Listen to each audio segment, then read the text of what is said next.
സംസ്ഥാനത്ത് കോവിഡ് കേസുകൾ വർദ്ധിക്കുന്നുണ്ടെങ്കിലും നിലവിൽ ആശങ്കപ്പെടേണ്ട സാഹചര്യമൊന്നുമില്ലെന്നാണ് ആരോഗ്യവകുപ്പ് മന്ത്രി വീണ ജോർജ് വ്യക്തമാക്കുന്നത്. വ്യാപകമായ പരിശോധനാ സംവിധാനം ഏർപ്പെടുത്തേണ്ട സ്ഥിതി ഇപ്പോഴില്ലെന്നും കൂടുതൽ പരിശോധന നടത്തുന്നതുകൊണ്ടാണ് നിരക്കുകൾ കൂടുന്നതെന്നും മന്ത്രി പറഞ്ഞു. ഇന്നലെ 519 കേസുകളാണ് സംസ്ഥാനത്ത് റിപ്പോർട്ട് ചെയ്തത്.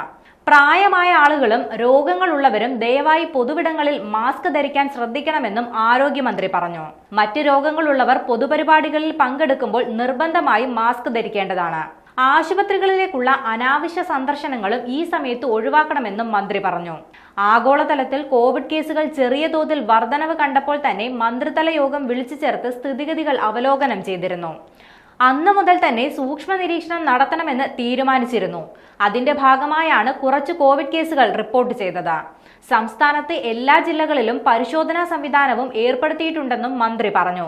ഒരാഴ്ചക്കിടെ 2 കോവിഡ് മരണങ്ങളും സംസ്ഥാനത്ത് റിപ്പോർട്ട് ചെയ്തിട്ടുണ്ട്.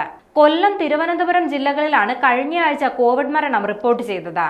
കോട്ടയം, തിരുവനന്തപുരം, എറണാകുളം, പത്തനംതിട്ട, തൃശൂർ ജില്ലകളിലാണ് രോഗബാധിതരിൽ ഏറെയുമുള്ളത്. രാജ്യത്തെ ഏറ്റവും കൂടുതൽ കോവിഡ് ബാധിതരുള്ളത് കേരളത്തിലാണ്. മഹാരാഷ്ട്ര, ഡൽഹി, ഗുജറാത്ത്, തമിഴ്നാട്, കർണാടക എന്നിവിടങ്ങളിലും കോവിഡ് പടരുന്നതായി കേന്ദ്ര ആരോഗ്യ മന്ത്രാലയം വിലയിരുത്തുന്നുണ്ട്. ദക്ഷിണ പൂർവേഷ്യൻ രാജ്യങ്ങളിൽ രോഗം പടരുന്ന സാഹചര്യത്തിൽ സംസ്ഥാനത്ത് നിരീക്ഷണവും ശക്തമാക്കിയിട്ടുണ്ട്.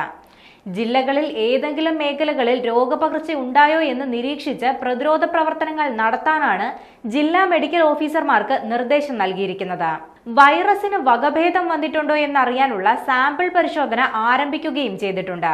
18 വയസ്സിന് മുകളിലുള്ള ആളുകളിൽ ഏറെ പേരും പ്രതിരോധ വാക്സിൻ സ്വീകരിച്ചിട്ടുള്ളതിനാൽ ഭയപ്പെടേണ്ട സാഹചര്യമില്ലെന്നാണ് ആരോഗ്യവകുപ്പ് വ്യക്തമാക്കുന്നത്.